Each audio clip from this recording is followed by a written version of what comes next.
जनालाई नमस्ते।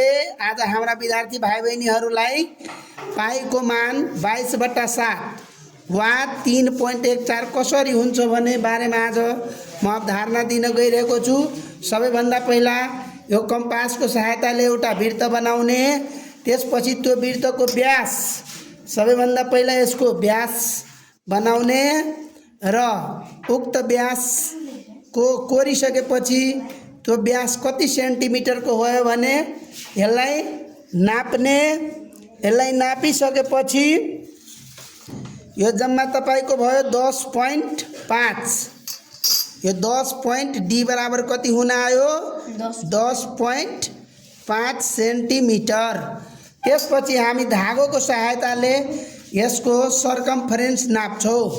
यो धागोको सहायताले हामी यसको सर्कम्फरेन्स नाप्ने काम गर्छौं। यो अब यसरी धागोको सहायताले हामी यसका सर्कम्फरेन्स अर्थात यसका परिधि नाप्छौं र अब कैंचीको सहायताले यसलाई मिलाएपछि के गर्ने, कट गर्ने। अब कट गरिसकेपछि यो धागोलाई अब स्केलमा नापेर देखाउने। स्केलमा नाप्दाखेरि यो जीरो ठ्याक्कै जीरोबाट मिल्ने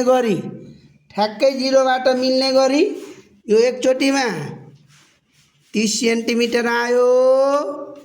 फेरि अब यता नाप्दाखेरि यो 30 पछि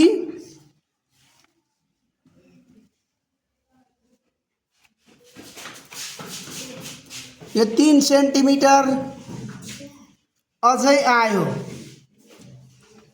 यो 3 सेन्टिमिटर आयो। अब यसलाई जम्मा गर्दा 33 सेन्टिमिटर हुन आयो। यसको सर्कम्फरेन्स सी बराबर भयो 33 सेन्टिमिटर।